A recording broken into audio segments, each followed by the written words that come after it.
Before we dive in, it's crucial to understand that this video is for informational and educational purposes only. The laws surrounding sports betting are complex and change frequently. This presentation does not constitute legal or financial advice. We are not lawyers or financial advisors. Always consult with a qualified professional before making any financial decisions, and please wager responsibly. If you or someone you know has a gambling problem, help is available. Call 1-800-GAMBLER. You've seen the ads. They're everywhere. During every commercial break of every major sporting event, you're bombarded with celebrity endorsements, promo codes, and promises of risk-free first bets. You hear your friends talking about their parlays, their bad beats, and that one incredible long shot that actually paid off. The big game is on. You've got a strong feeling, a gut instinct you just can't shake. So you pull out your phone, download one of those shiny apps, and get ready to put a little money where your mouth is. You tap in your pick, enter your $10 wager, and then you see it. The soul-crushing, infuriating message. Geolocation services have determined you are in a location where wagering is not permitted. It's a frustration that millions of Americans face every single day. Why can your cousin in Arizona bet on the game from his couch while you, just one state over in Utah, are completely blocked? How is it possible that a drive across a bridge, from Philadelphia, Pennsylvania to Camden, New Jersey, can literally be the difference between a legal, regulated activity and a complete non-starter? This isn't some glitch in the system. This is the bizarre, confusing, and patchwork reality of sports betting in America today. It's a legal minefield, a confusing maze of state-specific laws, regulations, and restrictions that can make your head spin. It all traces back to a landmark Supreme Court decision in 2018 that struck down a federal law known as PASPA, the Professional and Amateur Sports Protection Act. For decades, that law had effectively banned sports betting everywhere except Nevada.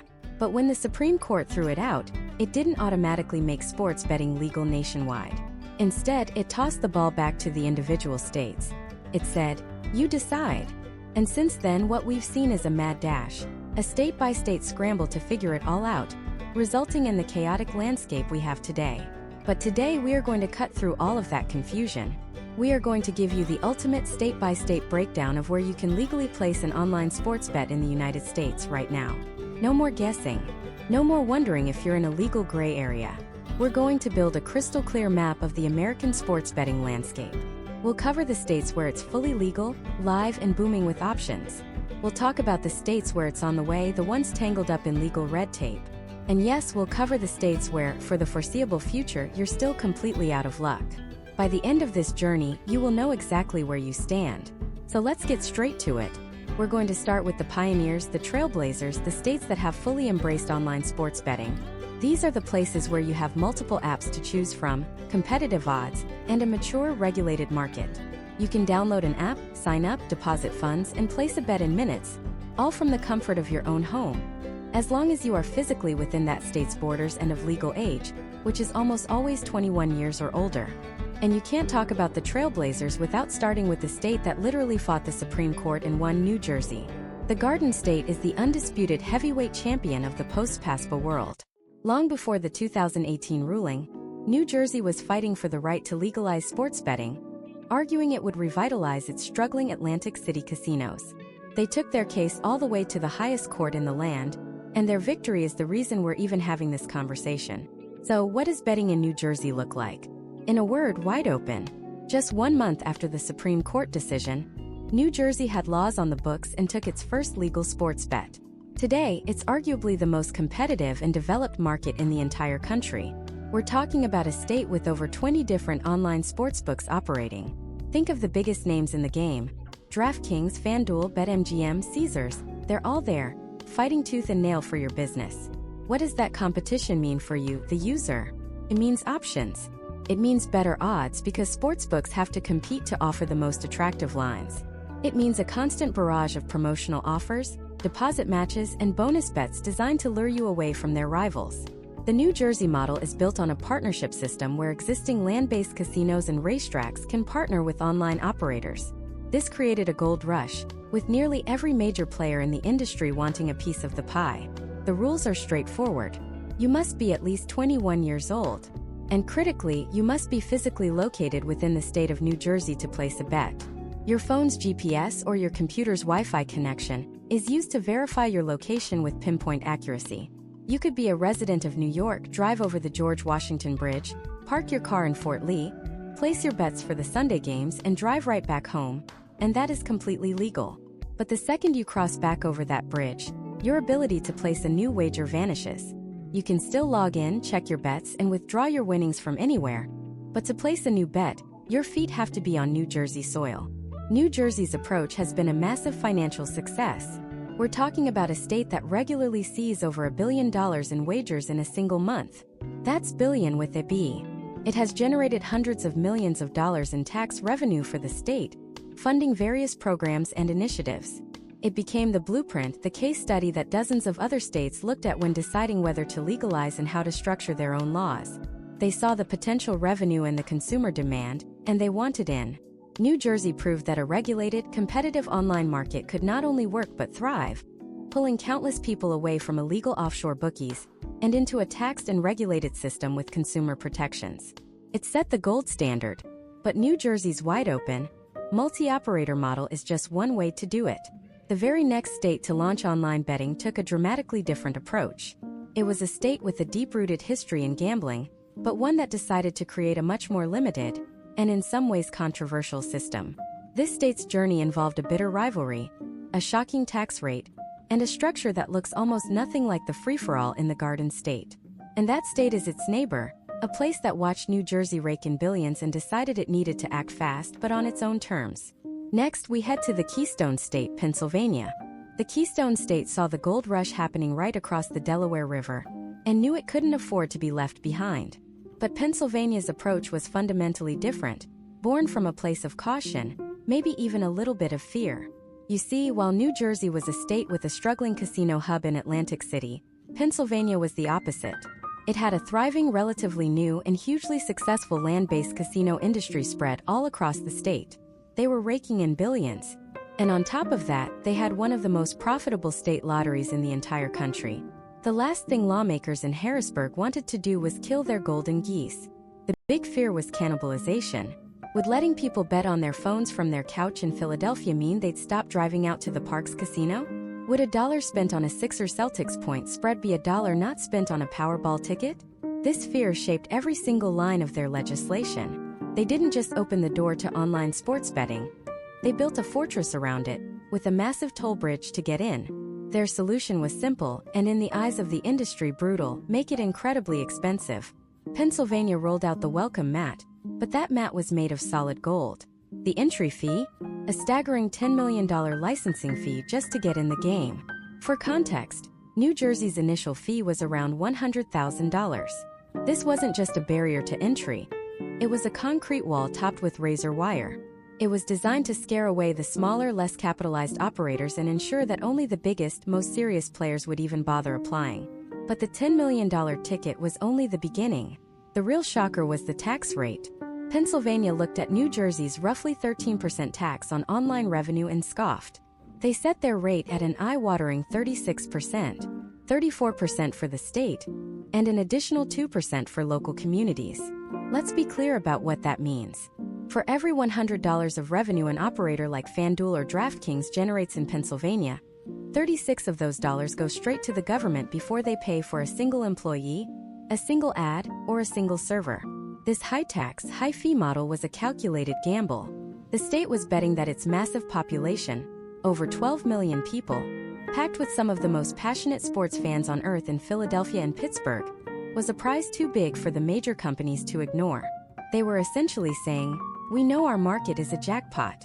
If you want a piece of it, you're going to pay our price." And for a while it looked like their gamble might have backfired.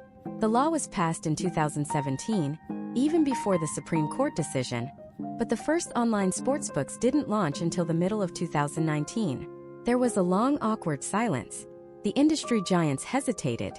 They looked at that 36% tax rate and ran the numbers, and the math was ugly. How could they possibly offer competitive odds, run enticing promotions, and still turn a profit?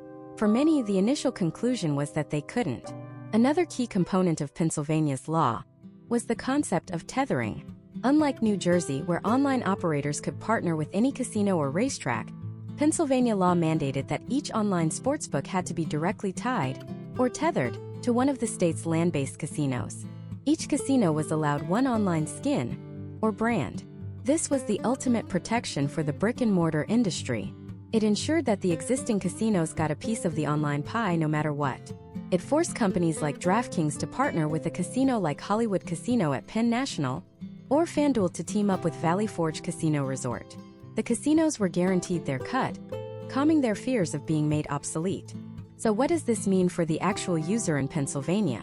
The first noticeable effect was a slower rollout and less choice. While New Jersey quickly became a crowded marketplace with over 20 different apps competing for your business, Pennsylvania's market grew much more slowly. The high cost of entry meant only the largest, most established brands could afford to play. To this day, the number of available sportsbooks in Pennsylvania is about half that of its neighbor. But this isn't necessarily a bad thing. It means the options you have are generally the A-listers of the industry, the big, reputable companies with deep pockets and sophisticated technology. You're less likely to find a small niche operator, but you're also guaranteed to be dealing with a major player. The other major impact of that 36% tax rate is on promotions and odds. It's a subject of constant debate, but the logic is simple. When an operator's margins are squeezed that tightly by taxes, they have less money to give back to the customer in the form of bonuses, odds boosts, and sign-up offers. While the competition is still fierce enough to generate some great deals, particularly around the start of football season, a side-by-side comparison might show that a similar promotion in a lower tax state like New Jersey or Colorado could offer slightly better value. It's a game of pennies and percentage points, but it's a direct consequence of the legislative model Pennsylvania chose. However, Pennsylvania did get one thing absolutely right from a consumer perspective, and it's something many other states have struggled with: the integrated wallet. Because the state also legalized online casinos and online poker, most operators were able to link everything together. This means a user in Pennsylvania can have one account and one wallet, say on the BetMGM app, and seamlessly switch between betting on the Steelers game, playing a few hands of digital blackjack, and sitting down at a virtual poker table. That money you won on the Eagles covering the spread can be immediately used to play a slot machine, all within the same app. It's a level of convenience and integration that is still the gold standard in the United States. In the end, Pennsylvania's high-stakes gamble paid off, primarily for the state itself. The big brands did come. They paid the $10 million fees. They grit their teeth and paid the 36% tax. The market is now consistently one of the top 3 in the nation, generating billions in wagers every year. And the state's tax revenue is astronomical. They proved that a large sports-crazy population is a powerful enough magnet to overcome even the most operator-unfriendly business environment. Pennsylvania created a blueprint, a model for states that wanted to maximize tax revenue above all else, above market competition, above consumer choice, above operator profits. It was a protectionist model designed to serve the state's existing interests first. And this blueprint would be watched very, very closely by another state. A state with an even bigger population, an even more iconic sports landscape, and a government that saw the billions Pennsylvania was making in taxes and decided they could do it even better, and even more restrictively. The lessons learned in the Keystone State would directly shape the battle in the Empire State, New York. New York was always the white whale. Not just a big market, the market. Home to the financial capital of the world, more major professional sports teams than almost anywhere on Earth, and a population of nearly 20 million people. For the burgeoning American sports betting industry, planting a flag in New York wasn't just a goal. It was the ultimate validation. But getting there would be a war of attrition, a political chess match dominated by one of the most powerful and shrewd governors in the country, Andrew Cuomo. While Pennsylvania had a high tax rate, New York was looking at a completely different paradigm. Governor Cuomo wasn't interested in simply regulating and taxing an industry. He wanted to control it. For years, a battle raged in Albany, the state's capital. On one side were lawmakers like State Senator Joseph Adabo and Assemblyman Gary Pretlow. They, along with a powerful coalition of sportsbooks like FanDuel and DraftKings, pushed for a model that looked a lot like Pennsylvania or New Jersey, an open, competitive market. Their argument was simple: let multiple operators in, let them compete for customers with better odds and promotions, and tax the revenue at a reasonable rate, perhaps 10 to 15%. This, they argued, would create a healthy, consumer-friendly market that would starve the illegal bookies and bring in a steady stream of tax dollars.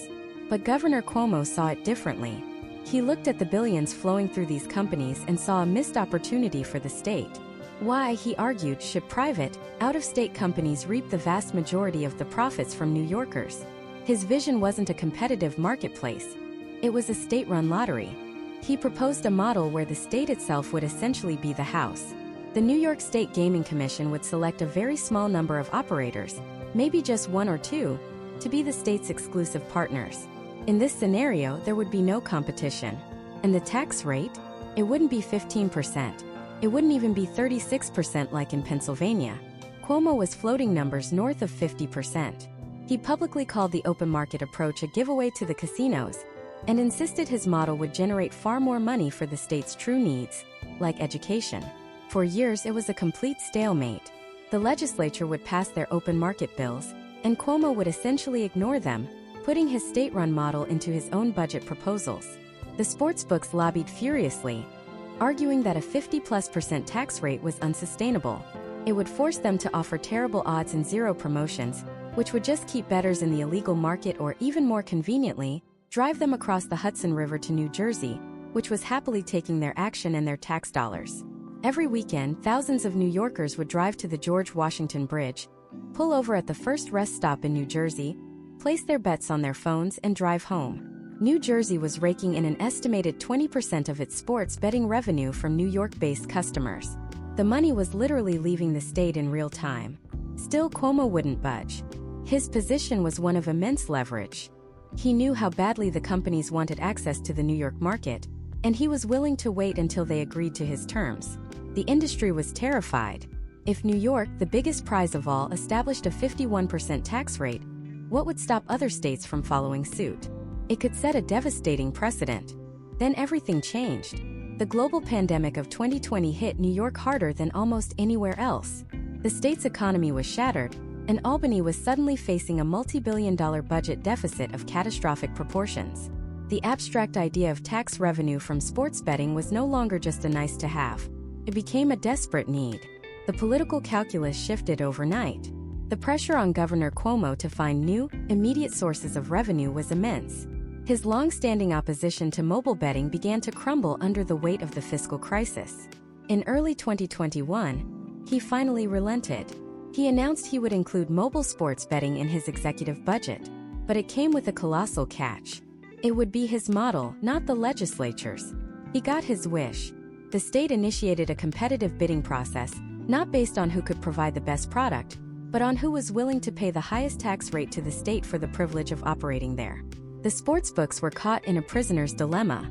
They hated the model, they knew the tax rate was borderline punitive, but they couldn't afford not to be in New York. Leaving the biggest market in the nation to your competitors was a death sentence. So they bid. And they bid high. They formed consortiums to strengthen their applications. In the end, the state selected 9 operators to launch: FanDuel, DraftKings, Caesars, BetMGM, PointsBet, BetRivers, WinBet, Resorts WorldBet, and Ballybet. And the price of admission? A staggering 51% tax on all gross gaming revenue. For context, that means for every dollar of revenue a sportsbook makes in New York, 51 cents goes directly to the state. It was, and still is, the highest tax rate of any major competitive market in the country, tied only with New Hampshire, which operates a single-source lottery model. The industry held its breath. Could a market possibly thrive under such a crushing tax burden? The answer came on January 8, 2022, the day mobile sports betting went live in the Empire State. And the result wasn't just a success, it was an explosion.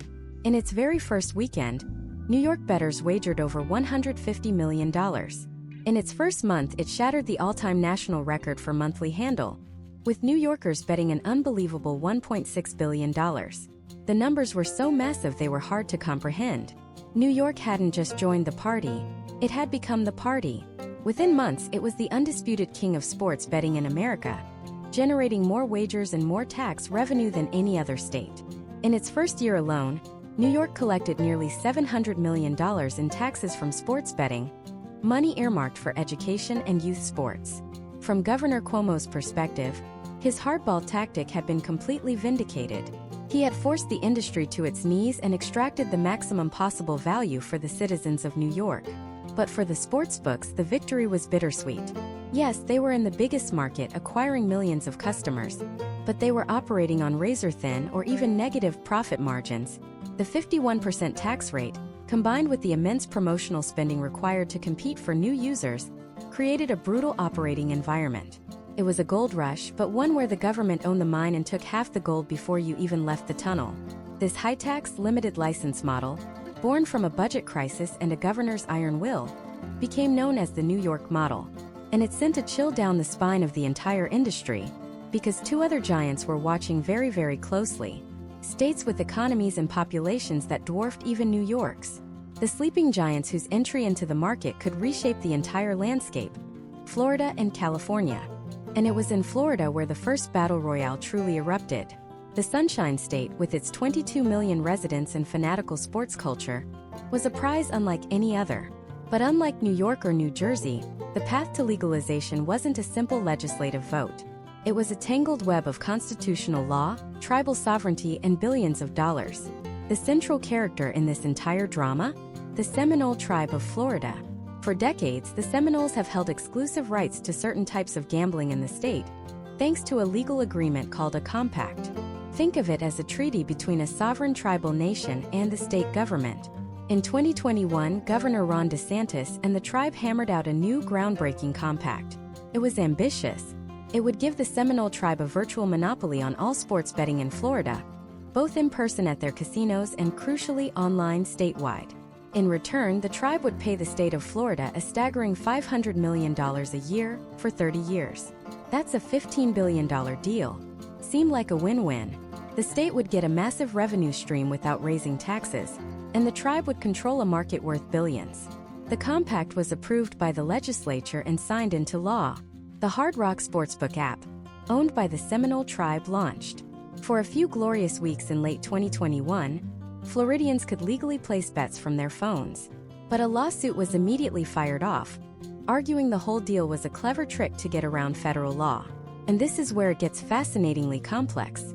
Federal law, specifically the Indian Gaming Regulatory Act, or IGRA, states that tribal gambling must take place on tribal lands. So how could a bet placed on a phone in Miami or Orlando be considered on tribal land? The compact was built on an ingenious legal argument called the hub-and-spoke model. The idea was that even if a person, the spoke, placed a bet from anywhere in Florida, the bet wasn't legally complete until it was received and processed by a computer server, the hub, located on Seminole tribal land.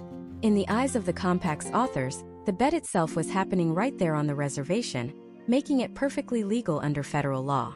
A federal judge didn't buy it. Not for a second. In a scathing ruling, the judge called the hub-and-spoke model a legal fiction. The court argued that a bet takes place where the gambler is physically located. If you're placing a bet in your living room in Tampa, the bet is happening in Tampa, not on a server rack miles away. The ruling was a bombshell. It invalidated the entire compact. The Hard Rock Sportsbook app was shut down just 34 days after it launched. What followed was a legal slugfest that bounced through the federal court system for years. The Seminole tribe and the Department of the Interior, which had originally approved the compact, appealed the decision. They argued the lower court had overstepped its authority. In June of 2023, in a stunning reversal, a federal appeals court sided with the tribe. The three-judge panel ruled that the compact didn't actually violate the federal IGRA law. They reasoned that the law only governs gaming on tribal lands, and since the compact was an agreement between a state and a tribe, it could, in theory, discuss activities off tribal lands. It was a highly technical, hair-splitting decision that essentially tossed the hot potato back to the state level. The fight wasn't over. The case was appealed to the U.S. Supreme Court, which in 2024 declined to even hear the case, letting the appeals court ruling stand. Then the battle moved to the Florida Supreme Court, which also eventually cleared the way. After years of legal warfare, the Hard Rock Bet app relaunched in late 2023, and the Seminole tribe once again had control. The Florida story is a masterclass in legal perseverance and the immense power of tribal sovereignty in America's gambling landscape. But if Florida was a legal chess match, California was an all-out war. The Golden State represents the single largest potential sports betting market on planet Earth. More people than Canada, an economy larger than most countries. The prize is so immense that it didn't just attract one or two players. It attracted everyone. And they all came armed for a political brawl that would shatter spending records. The battle for California culminated in 2022 with two competing ballot propositions, two vastly different visions for the future of sports betting. This wasn't a simple yes or no vote. Voters were being asked to choose a side in a multi-front war. On one side was Proposition 26. This was the Tribal First initiative. Backed by a powerful coalition of Native American tribes, it would have legalized sports betting, but only in person at tribal casinos and a few select horse racing tracks. There was no statewide mobile betting component. For the tribes, this was about protecting their sovereignty and their brick-and-mortar casino businesses. They wanted to control the flow of gambling, bringing customers to their properties, not letting them bet from the couch. On the other side was Proposition 27. This was the online initiative, and it was backed by a 9-figure war chest from the national giants, DraftKings, FanDuel, BetMGM. Their proposition would have created a fully online, mobile sports betting market, open to both commercial operators and tribes. They pitched it as the ultimate in consumer convenience, a way to generate huge tax revenues for the state, with a portion of the money earmarked to combat homelessness. What happened next was a political cautionary tale. The two sides spent a combined total of over $450 million, making it the most expensive ballot measure fight in United States history. But they didn't spend it promoting their own vision. They spent it tearing the other side down. If you lived in California in 2022, you couldn't escape it. The airwaves were saturated with negative ads. The Prop 26 campaign, funded by the tribes, painted Prop 27 as a corporate takeover by out-of-state companies that would drain money from California and prey on the vulnerable. They framed it as a threat to tribal self-sufficiency. Meanwhile, the Prop 27 campaign, funded by DraftKings and FanDuel, attacked Prop 26 as a poison pill. They ran ads claiming it contained hidden language designed to give a few wealthy tribes a monopoly and the power to sue their competition, the local card rooms, out of existence. The result was total confusion and voter disgust. The average Californian was bombarded with conflicting, negative messages. Is this about helping the homeless or a corporate cash grab? Is it about tribal sovereignty or a hidden power play? Faced with two confusing options, both of which were being viciously attacked as flawed and corrupt, the voters of California did something extraordinary. They overwhelmingly rejected both. It wasn't even close. Proposition 26, the tribal in-person plan, failed with nearly 70% of voters saying no. Proposition 27, the online betting plan, failed even more spectacularly, with a staggering 82% of the electorate voting it down. $450 million up in smoke, with absolutely nothing to show for it. The California failure sent a shockwave through the industry. It proved that even with unlimited funds, you can't force a market open if the key players are at war with each other. The tribes demonstrated their immense political power, proving that no sports betting bill will ever pass in California without their unified support. The online operators learned that simply writing checks isn't enough. You need local partners and a clear, trusted message. The stalemate in California and the convoluted legal saga in Florida highlight a fundamental truth. The path to legal sports betting is never a straight line. Each state is a unique puzzle of politics, economics, and law. But while the two biggest states in the nation were locked in their respective struggles, another giant, a state with a culture of fierce independence and a love of high-stakes risk, was quietly watching from the sidelines, planning its own very different kind of revolution. The Lone Star State was about to enter the chat. Everything is bigger in Texas.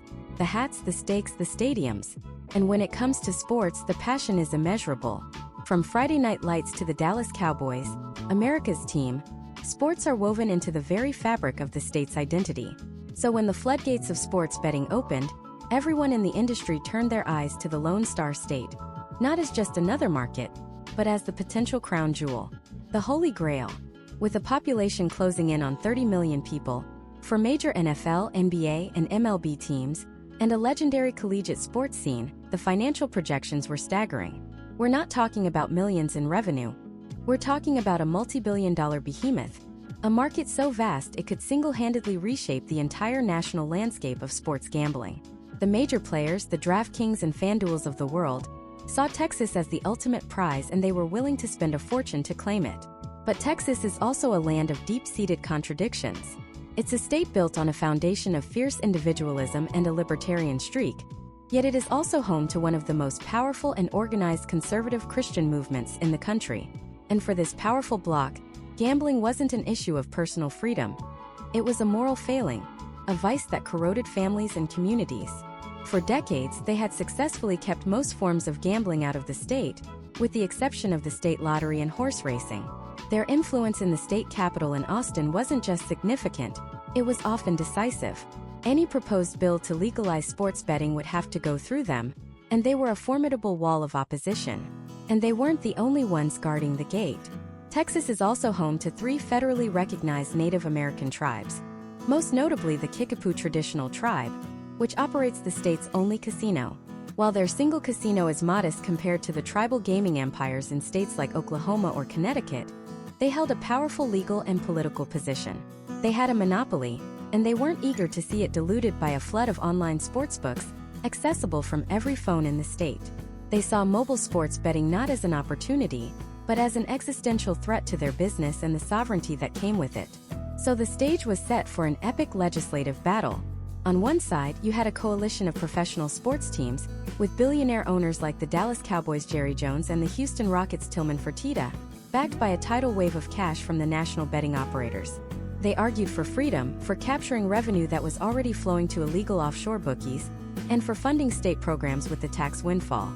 On the other side stood a powerful entrenched alliance, the deeply influential religious right, concerned with the morality of the issue, and the established gambling interests, both tribal and the state lottery, fighting to protect their turf. It was a clash of titans, a political drama of the highest order. The fight in Texas wasn't just about a bill. It was a war for the soul of the state, and a test of whether even billions of dollars in lobbying could overcome decades of cultural and political resistance. While this gargantuan struggle was just beginning to take shape in Texas, other states weren't waiting around. The momentum was building across the country, and the map of legal betting was continuing to fill in piece by piece. One of the most significant dominoes to fall was Michigan, a Midwestern industrial powerhouse with a fanatical sports base for teams like the Lions, Tigers, Pistons, and the collegiate giants Michigan and Michigan State. It was a market everyone wanted a piece of. But Michigan's path was unique. Unlike New Jersey, which was a purely commercial casino market, or Mississippi, which had a mix of commercial and tribal, Michigan had a complex and deeply integrated system where both commercial casinos in Detroit and numerous tribal casinos across the state held significant power. The challenge was crafting a law that everyone could live with. The tribes, sovereign nations with their own compacts and regulations, were wary of any state law that might infringe on their rights. The commercial casinos in Detroit wanted to ensure they weren't left behind by a mobile-first world. The solution was a masterclass in legislative compromise.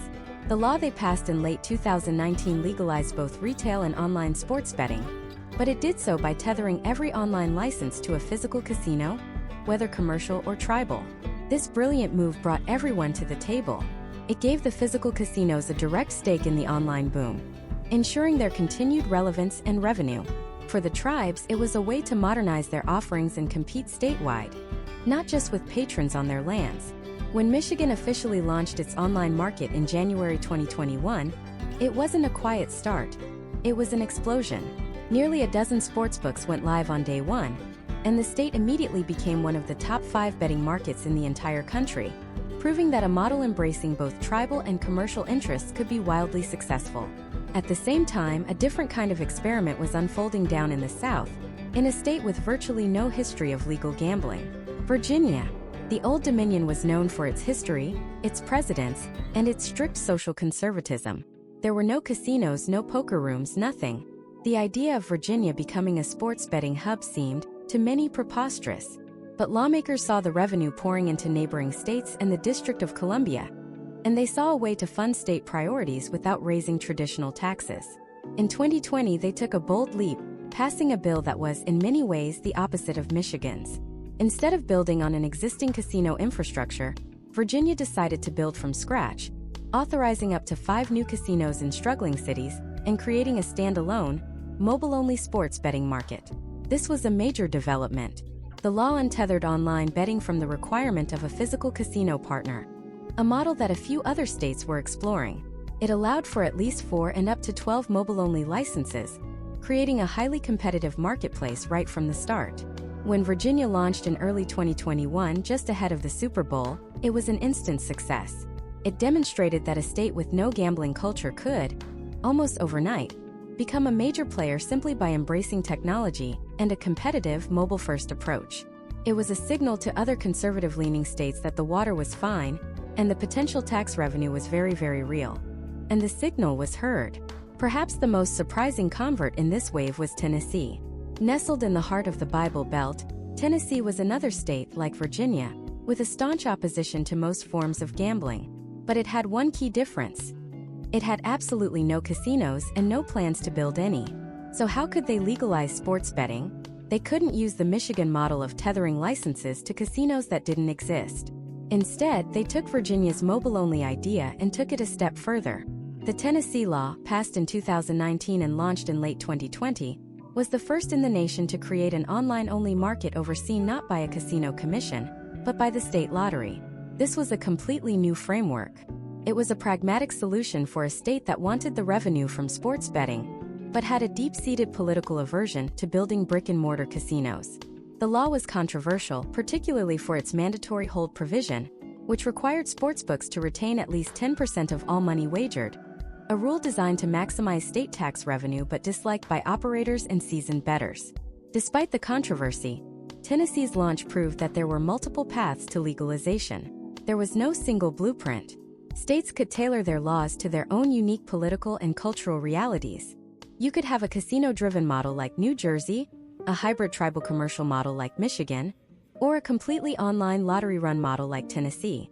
The industry was evolving, adapting, and finding ways to plant a flag in even the most seemingly infertile ground. But as these new markets opened and billions of dollars began to flow, the biggest prizes remained just out of reach. The legislative war in Texas was escalating into a brutal, multi-year slugfest of money and influence. And just to the east, another sun-drenched giant was about to ignite a legal firestorm so complex and so consequential, it would make all the other state battles look like a friendly scrimmage. A single powerful tribe was about to make a deal with the state that would grant them an unprecedented monopoly. A deal so audacious it would be challenged by every other gambling interest in the country and send the entire industry into a state of legal chaos. The stage for this legal battle was Florida, a state with a population larger than New York and a sports culture that borders on religious fanaticism. The key player? The Seminole tribe of Florida, a sovereign nation and an economic powerhouse that already dominated the state's casino scene with its Hard Rock-branded properties. In 2021, Florida Governor Ron DeSantis and the Seminole tribe unveiled a monumental agreement, a new 30-year gaming compact that was set to rewrite the rules of gambling in America's third-largest state. The deal was breathtaking in its scope. In exchange for exclusive control over all online and retail sports betting in Florida, the Seminole tribe agreed to pay the state a minimum of $2.5 billion over the first 5 years alone. That's billion with a B. It was a revenue-sharing agreement of a magnitude never before seen in the world of tribal gaming. For the state, it was a massive influx of cash. For the tribe, it was the keys to a kingdom, a complete and total monopoly over a market with tens of millions of potential customers. But there was one colossal legal hurdle, a problem so fundamental it seemed almost impossible to overcome. Federal law, specifically the Indian Gaming Regulatory Act, or IGRA, states that tribal gaming must take place on Indian lands. It's the foundational principle that allows tribes to operate casinos on their reservations. So how could the Seminole tribe legally take a bet from someone on their phone in Miami Beach, hundreds of miles from the nearest tribal land? How could they operate a statewide mobile betting business when the law explicitly confined them to their own territory? The answer was an ingenious and, as it would turn out, dangerously controversial piece of legal engineering called the hub-and-spoke model. The compact was written with a very specific definition. It declared that any online sports bet placed anywhere in the state of Florida would be deemed to have taken place on tribal land, as long as the computer servers processing that bet were physically located on Seminole property. Think about that for a second. The hub was the server on the reservation. The spokes were every single smartphone, laptop, and tablet in the entire state. According to this new compact, the physical location of the bettor was irrelevant. Your couch in Orlando, a bar in Tampa, the beach in Key West, it didn't matter. As long as your digital wager passed through the tribe's server, the law would consider you to be standing right inside a Seminole casino. It was a clever attempt to stretch the definition of on Indian lands into the digital age. This legal fiction, as opponents would later call it, was the linchpin of the entire multi-billion-dollar deal. And because it was a tribal compact, it needed the okay from the federal government, specifically the Department of the Interior, which oversees the Bureau of Indian Affairs. In August of 2021, the department gave its tacit approval. It didn't explicitly endorse the compact, but it didn't reject it either, allowing it to go into effect by default. The path seemed clear. The tribe launched its Hard Rock Sportsbook app, and for a brief moment, Florida was the largest state in the nation with legal online sports betting. But the other players in Florida's gambling industry were not going to stand by and watch the Seminole tribe be handed a 30-year monopoly on a silver platter. Two pari-mutuel betting companies, the owners of a horse track and a former dog track, saw the hub-and-spoke model not as a clever innovation, but as a flagrant violation of federal law. They filed a lawsuit in federal court, arguing that the state of Florida and the Department of the Interior had no authority to create a rule that magically teleports a bettor onto tribal land. Their argument was simple and powerful. A bet is placed where the bettor is physically located. Period. A bet in Miami is a bet in Miami, and no amount of clever wording or server placement can change that. The case landed in the courtroom of U.S. District Judge Dabney Friedrich. The entire future of Florida sports betting, and potentially tribal gaming across the country, hung in the balance. The state and the tribe argued that the hub-and-spoke model was a modern solution for a modern world, a necessary evolution of gaming law. The pari-mutuels argued it was an illegal expansion of tribal power that violated the very foundation of the Indian Gaming Regulatory Act. On November 22, 2021, just weeks after the Hard Rock app went live, Judge Friedrich delivered a judicial bombshell. She sided completely with the pari-mutuel companies. In a scathing ruling, she invalidated the entire compact, calling the hub-and-spoke model a fiction. She wrote that allowing this model would create a backdoor to statewide online gaming for any tribe, effectively gutting the federal law's requirement that gaming occur on Indian lands. The court found that the compact violated IGRA, and therefore, the Secretary of the Interior had no right to approve it. The decision was an earthquake. It didn't just halt sports betting. It vaporized the entire legal framework it was built on. The ruling was so decisive, it ordered the state and the tribe to immediately cease all operations under the compact. The digital shutters came crashing down. After just 34 chaotic days of operation, the Hard Rock Sportsbook app was shut down. The money stopped flowing. The accounts were frozen. The biggest new sports betting market in America had opened and closed in the blink of an eye, leaving millions of potential bettors and billions of potential dollars in a state of legal limbo. Florida, the Sunshine State, was suddenly plunged into a legal darkness. The audacious deal had collapsed. The unprecedented monopoly was gone. But the fight was far from over. The Seminole tribe, a sovereign nation with immense resources and a multi-billion-dollar prize at stake, was not going to accept this defeat. They immediately filed an appeal, preparing to take their case to a higher court. The question was no longer just about Florida. It was about the very definition of tribal land in the 21st century. Could a server on a reservation truly extend the boundaries of a sovereign nation to every corner of a state? The appeal would not only decide the fate of betting in Florida, but would set a precedent that could empower or hamstring tribal gaming operations for decades to come, from California to Connecticut. The legal chaos had only just begun. The entire industry held its breath. The core of the case rested on a deceptively simple question with billion-dollar implications. Where does an online bet actually take place? According to the Department of the Interior and the Seminole tribe, the bet happens where the server processing it is located. Since the servers for the Hard Rock Sportsbook were physically on Seminole land, they argued every bet in Florida, whether placed from a couch in Miami or a beach in Pensacola, was technically happening on sovereign tribal territory. This interpretation, known as the hub-and-spoke model, was their golden ticket. It allowed them to operate statewide under the Indian Gaming Regulatory Act, or IGRA, a 1988 federal law designed to govern casinos on reservations. But the federal judge who shut them down saw it differently. To him, this was a legal fiction, a clever workaround to bypass state law. He argued that a bet takes place where the bettor is physically standing. If you're not on tribal land when you tap your phone, you're not betting on tribal land. Period. This wasn't just semantics. It was a fundamental clash over the limits of tribal sovereignty in the internet age. IGRA was written long before anyone had a supercomputer in their pocket. It was designed for brick-and-mortar casinos, for physical slot machines on physical reservations.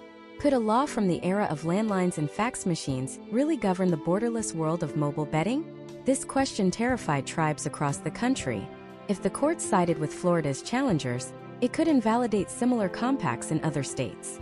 It could mean that tribes would be forever confined to their physical reservation boundaries, effectively locked out of the lucrative statewide online market, unless a state's constitution explicitly allowed for it.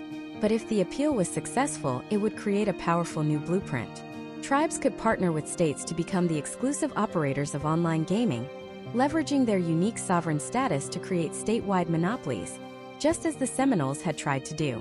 The battle for Florida was now a proxy war for the future of tribal gaming in America. And while this legal firestorm raged in the Sunshine State, throwing its market into an indefinite deep freeze, another titan of the East Coast was making a move. A state that had watched, waited, and debated for years, and was now ready to unleash a market so massive it would instantly recalibrate the entire national landscape.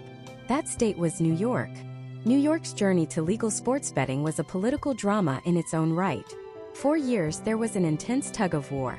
On one side, you had a push for a model similar to what the Seminoles wanted in Florida, a market controlled by the state's existing tribal and commercial casinos. This would have meant a limited number of online sportsbooks, perhaps only one or two per casino, keeping the market small and cozy for the established players. But former Governor Andrew Cuomo had a radically different vision. He saw the eye-popping revenue numbers coming out of neighboring New Jersey and Pennsylvania, and he wanted a piece of that pie, a much, much bigger piece. His plan was controversial and audacious. Instead of a low-tax, wide-open market with dozens of operators, Cuomo proposed a state-run system with a very limited number of sportsbooks, who would have to bid for the privilege to operate. And the price of admission? A staggering 51% tax rate on all gross gaming revenue. For context, most states were taxing sports betting somewhere between 10 and 20%. New Jersey, the market leader at the time, was at 13%. New York was proposing a tax rate that was, by industry standards, astronomical. Many experts predicted it would be a colossal failure. They argued that such a high tax rate would crush operators. It would leave them no money for promotions, for innovation, for competitive odds. The sportsbooks, they claimed, would simply pass those costs on to the consumer, offering worse prices and fewer bonuses than the illegal offshore sites they were supposed to be replacing. It was a high-stakes gamble by the state itself, but New York held all the cards. With a population of nearly 20 million, including the single most valuable media market on the planet in New York City, the state knew that the world's biggest sports betting companies couldn't afford not to be there. It was a take-it-or-leave-it offer, and the industry, gritting its teeth, decided to take it. On January 8, 2022, the floodgates opened. 4 sportsbooks went live, with 5 more to follow shortly after. What happened next wasn't just a success, it was an explosion. The launch of online sports betting in New York shattered every record imaginable. In its very first month, the state took in over $1.6 billion in wagers. That was more than any state had ever handled in a single month, and New York did it in just 23 days. The numbers were mind-boggling. Within 6 months, New York had generated more tax revenue from sports betting than any other state had in years of operation. The 51% tax rate, which critics had called a death sentence, was now being hailed as a stroke of genius. The state was swimming in cash, with hundreds of millions of dollars earmarked for education, youth sports programs, and problem gambling services. It was a stunning validation of the state-run high-tax model, but it also created a brutal, hyper-competitive landscape. Because the market was so valuable, and the taxes so high, the 9 approved operators, giants like FanDuel, DraftKings, Caesars, and BetMGM, were forced into a marketing arms race of epic proportions. Anyone living in New York at the time remembers it. Every commercial break during a Knicks or a Yankees game was a relentless barrage of sports betting ads. Every podcast seemed to be sponsored by a sportsbook. They were offering jaw-dropping promotions, risk-free bets up to $1,000, deposit matches of 100%, free money just for signing up. They were burning through cash at an unprecedented rate, all in a desperate attempt to acquire customers and carve out a survivable market share. For the operators, it was a financial bloodbath. For the New York bettors, it was a golden age of freebies and bonuses. The New York model stood in stark contrast to the chaos in Florida, where Florida had opted for a tidy, single-operator monopoly that ended up in legal paralysis, New York had created a competitive, 9-operator free-for-all that was generating historic revenue. It presented a fascinating case study for the rest of the country. Which was the better path? The streamlined but legally precarious tribal compact model, or the state-controlled, high-tax, hyper-competitive model? There was no easy answer. The New York model generated more tax revenue, but it also raised questions about market sustainability and the sheer volume of advertising that saturated the state. The Florida model promised a simpler partnership, but as the courts were demonstrating, it was built on a legal foundation of shifting sand.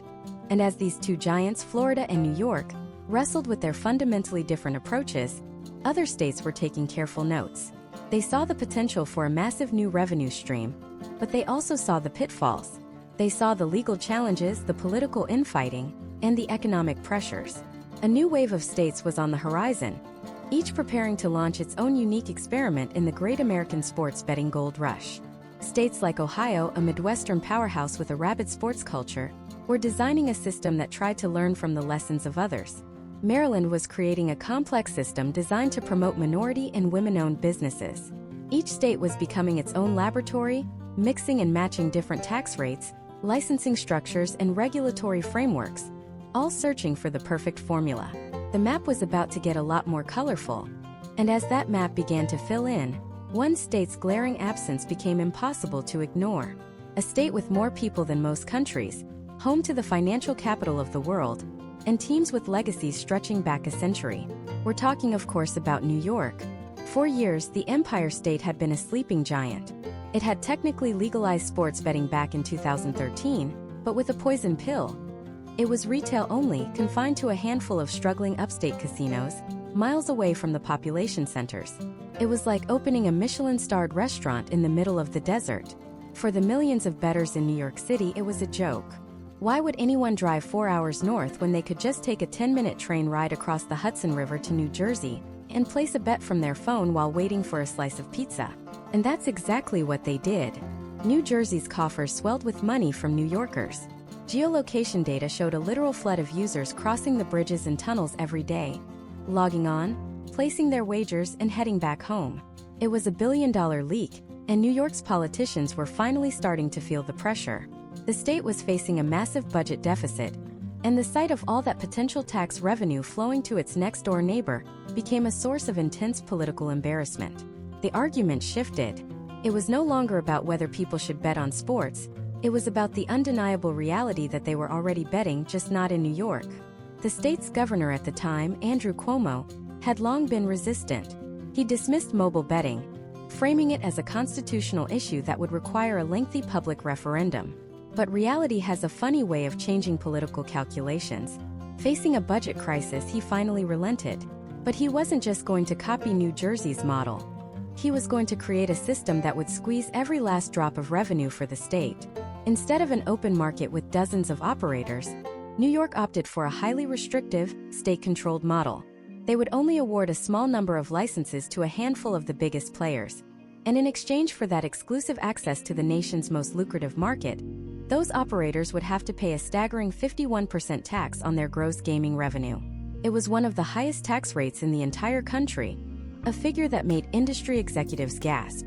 Many predicted it would fail, that operators wouldn't be able to offer competitive odds or promotions, and that bettors would stick with the black market or just keep taking the train to Jersey. They were wrong. On January 8, 2022, mobile sports betting went live in New York, and the result was an explosion. In its very first month, the state shattered every record, taking in over $1.6 billion in wagers. That single month generated more tax revenue for New York than most states could dream of in an entire year. The giant had awakened, and its roar echoed across the country. The success of New York's high tax model, despite all the skepticism, sent a powerful message to other large states still on the sidelines. There is a fortune to be made here. While New York was dominating the headlines, other regions were undergoing their own quiet revolutions. Down south, the cultural resistance was beginning to thaw. In Louisiana, a state where sports is practically a religion, the decision was literally put to the people. In November 2020, they held a referendum, but with a unique Louisiana twist. It was decided on a parish-by-parish basis. The result was a fascinating patchwork map where you could legally place a mobile bet in New Orleans, but drive 30 minutes west and find yourself in a dead zone. It was a compromise that reflected the state's diverse local values, allowing urban centers to embrace betting while rural, more conservative areas could opt out. 64 parishes, 64 separate decisions, all woven together into a single functioning market. Meanwhile, a state like Maryland was taking a completely different approach, focusing on the lessons learned from those who went before.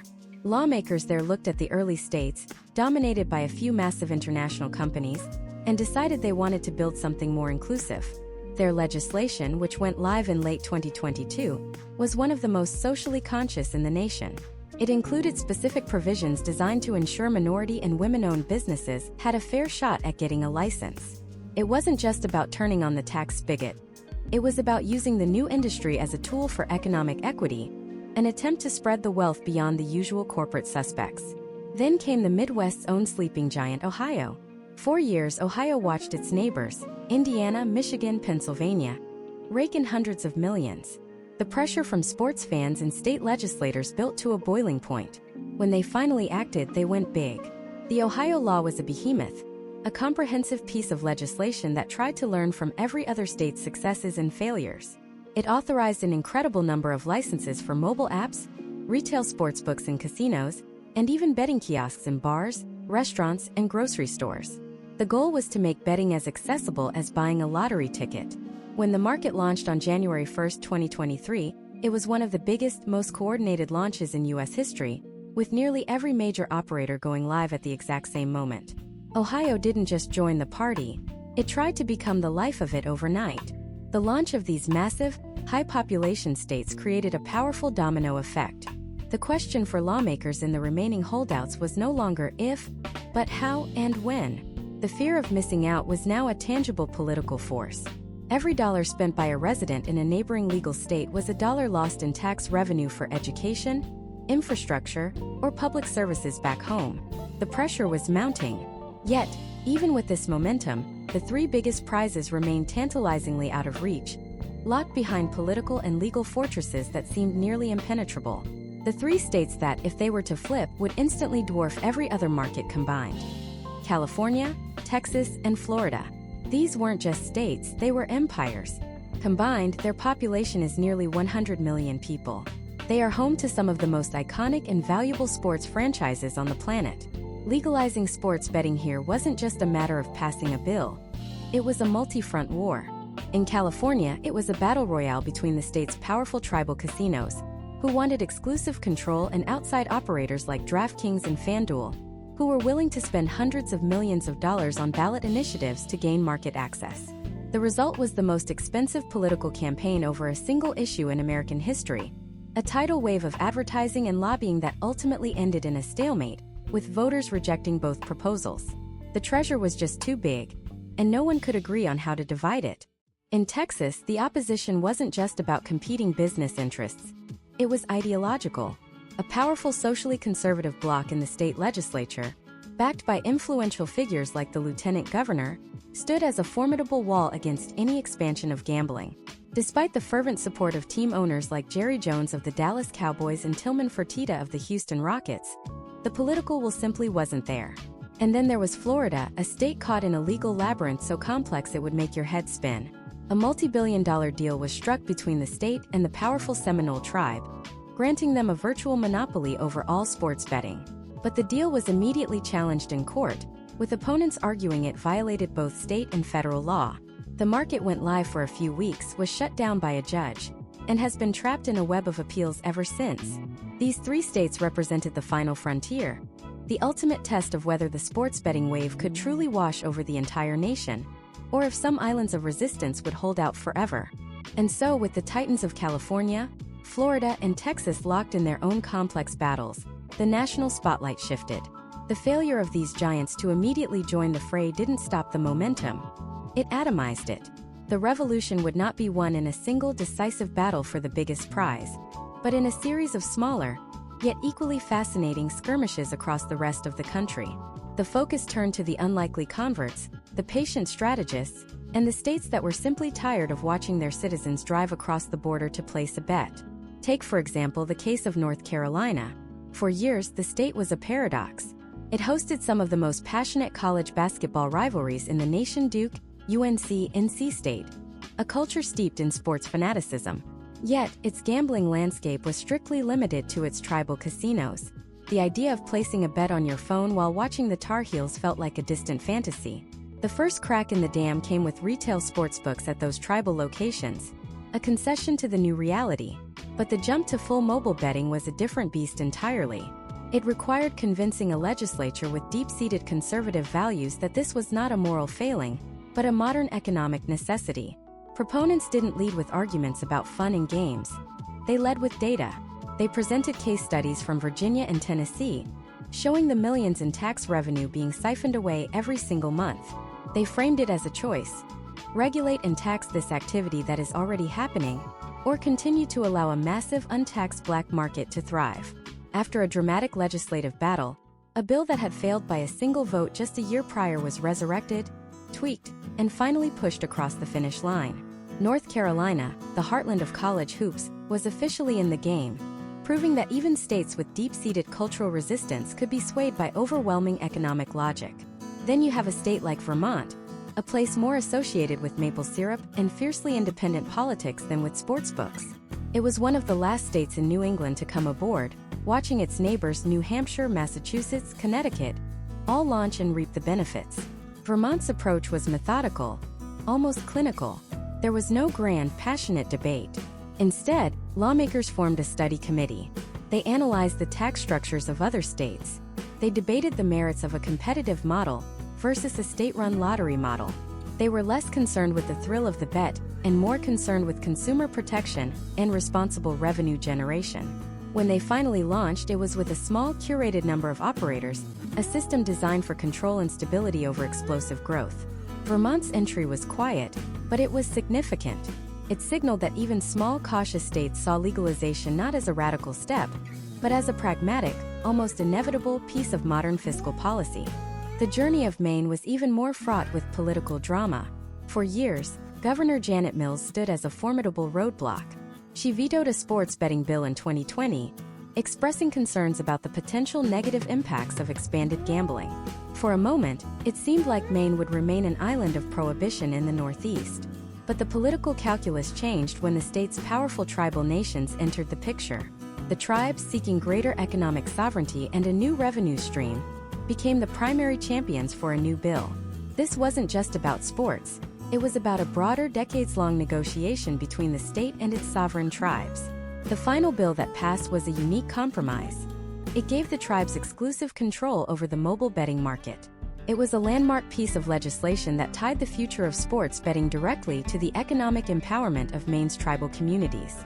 It was a solution born not from a desire to mimic New Jersey, but from the unique political and cultural landscape of Maine itself.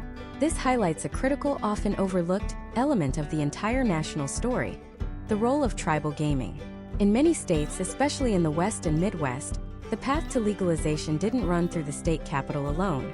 It required intricate negotiations to amend existing gaming compacts with sovereign tribal nations. Look at Arizona.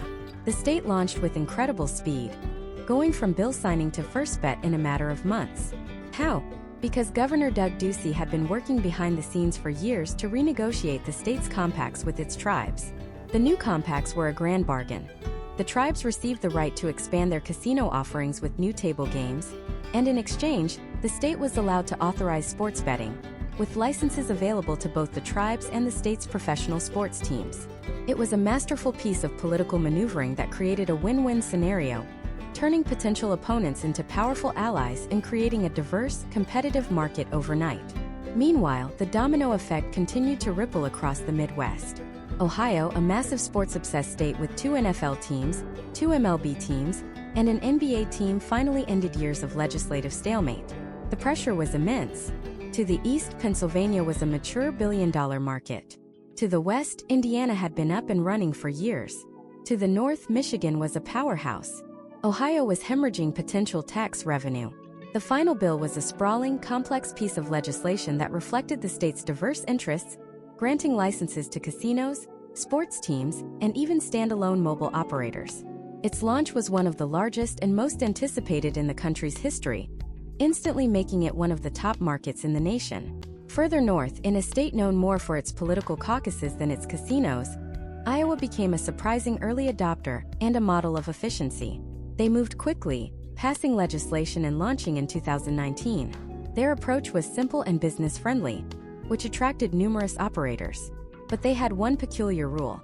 For the first year and a half, to create a mobile account, you had to register in person at a physical casino. It was a compromise, a way to drive traffic to the state's brick-and-mortar locations. But on January 1, 2021, that requirement expired. The starting gun fired on a truly open mobile market, and Iowa's betting handle skyrocketed overnight, proving definitively that the future of the industry was in the palm of your hand, not inside a casino. As the map continued to fill in, with states like Maryland, Kansas, and Massachusetts all finding their own unique paths to legalization, a new set of questions began to emerge.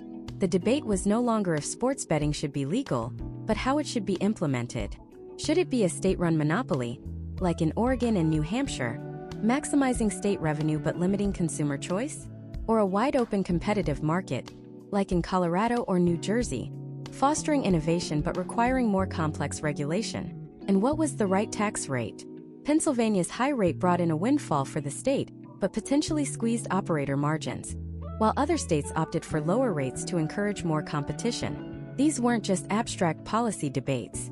They were decisions shaping a multi-billion-dollar industry and impacting state budgets for decades to come. And as the majority of states settled on their answers, the focus inevitably turned to the remaining holdouts.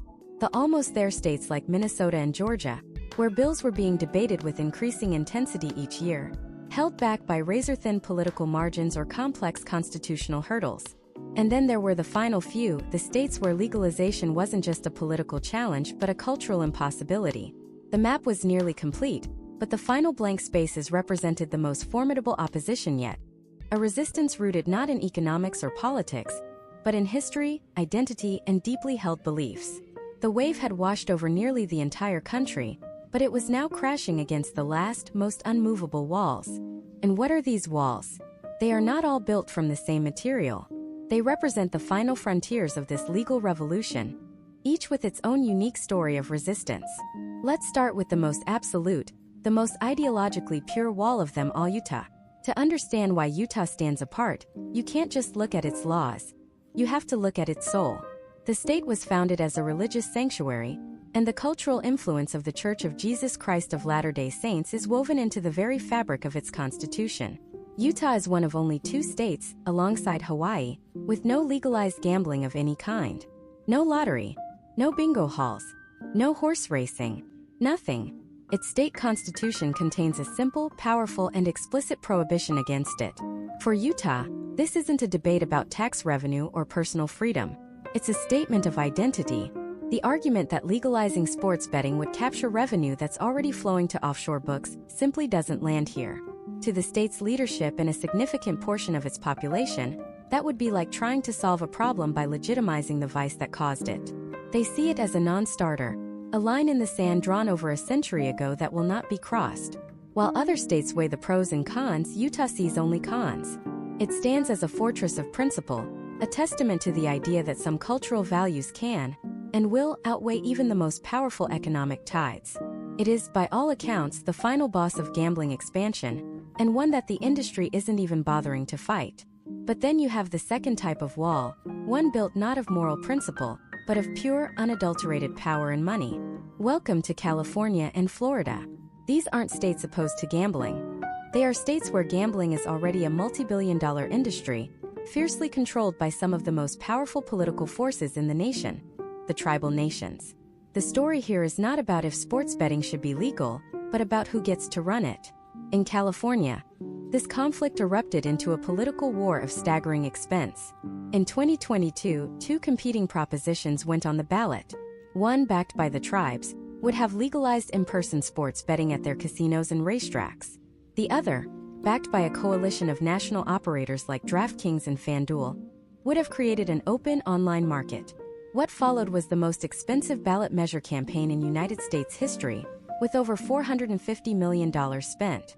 The airwaves were saturated with ads. The tribes argued that the outside corporations were a threat to their sovereignty, and would send California's money to out-of-state entities. The corporations argued that their model would generate far more tax revenue for the state to fund critical programs. The voters of California, caught in the crossfire and likely confused by the competing claims, overwhelmingly rejected both. They said no to everyone. It was a stunning demonstration of the tribe's political power and a brutal lesson for the big operators. You cannot simply buy your way into a state where a powerful, established incumbent already exists. A similar dynamic is playing out in Florida, where the Seminole tribe has a compact with the state that gives them a virtual monopoly on gambling. They briefly launched their own sports betting app, only to have it shut down by legal challenges. The battle there continues to be fought in courtrooms, a complex legal chess match over tribal sovereignty and state law. In these states, the wall isn't in opposition to betting. The wall is the existing gambling empire, and it will not allow its foundations to be cracked by outside invaders. And finally, there's the third wall, the wall of political inertia, the sleeping giant, Texas. On paper, Texas seems like a prime candidate. It has a fanatical sports culture, multiple major professional teams in every league, and a population of 30 million people. The potential market is astronomical. The state's Lieutenant Governor Dan Patrick has historically been a staunch opponent, but even his stance has shown signs of softening. Billionaires, sports team owners like Jerry Jones and Mark Cuban, and casino magnates have all poured money and lobbying efforts into the state, forming powerful coalitions to push for legalization. So why hasn't it happened? Because Texas politics is a unique ecosystem. The legislature only meets for about 5 months every 2 years, creating an incredibly small window to pass complex and controversial bills. And while business-friendly Republicans might see the economic argument, the socially conservative wing of the party remains a powerful voting bloc, deeply skeptical of any gambling expansion. This creates a political stalemate. Proponents need to build a massive, bipartisan coalition to overcome the procedural hurdles and the internal party opposition, and so far, they haven't been able to assemble the votes. Every legislative session, the conversation starts again. The lobbyists descend on Austin. The headlines proclaim this could finally be the year. And every time the session ends, the clock runs out, and the sleeping giant remains asleep. Texas isn't a fortress of principle like Utah, or a battleground of titans like California. It's a labyrinth of political procedure and competing interests, where the immense potential is perpetually just out of reach, always 2 years away. So, as we survey the map, we see a nation transformed. In less than a decade, a practice once confined to the shadows of Las Vegas has emerged into the mainstream of American life. The wave of legalization has been swift and powerful, but the story isn't over. In fact, what's happening now is the beginning of a new, perhaps more complex chapter. The question is no longer just which states allow sports betting. The question is what comes next. The industry's true holy grail was never just sports betting. It's iGaming, online casinos, poker, and slots. That is where the real life-altering revenue lies. Sports betting has a relatively low margin for operators. iGaming is a digital cash machine, and you can see the strategy playing out.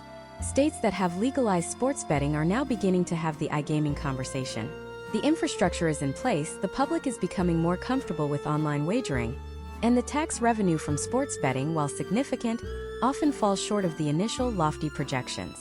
Proponents can now point to that and say, if you want the real money for schools, for infrastructure, for tax relief, you need to authorize iGaming. This will be the next great legislative battle, and it will be fought with even more intensity. Simultaneously, the nature of betting itself is changing. The rise of microbetting, placing wagers on every single play, every pitch, every down, is transforming the viewing experience from a passive one to a constant, interactive financial event. Media companies are no longer just reporting on the games. They are partners in the enterprise, integrating odds and betting talk directly into their broadcasts. The line between sports media and the gambling industry is not just blurring, it is being erased. And with all this comes a growing, urgent conversation about the social consequences. As the ads become inescapable and the access becomes instantaneous, the rates of problem gambling are a major point of concern for researchers and public health officials. The guardrails of responsible gaming, the deposit limits, the self-exclusion lists, the funding for treatment programs, are being tested like never before. The industry's long-term survival depends on its ability to navigate this challenge, to prove that it can exist as a form of mainstream entertainment without causing widespread societal harm. This is the delicate balance they must strike. The journey from a single Supreme Court decision to a multi-billion-dollar coast-to-coast industry has been breathtaking. It's a story of law, technology, and a seismic shift in American culture. It pitted states' rights against federal overreach and corporate ambition against local power. The dam has broken, the money is flowing, and it is reshaping our relationship with the sports we love. The final question is not if this new reality is here to stay, but what it will ultimately build.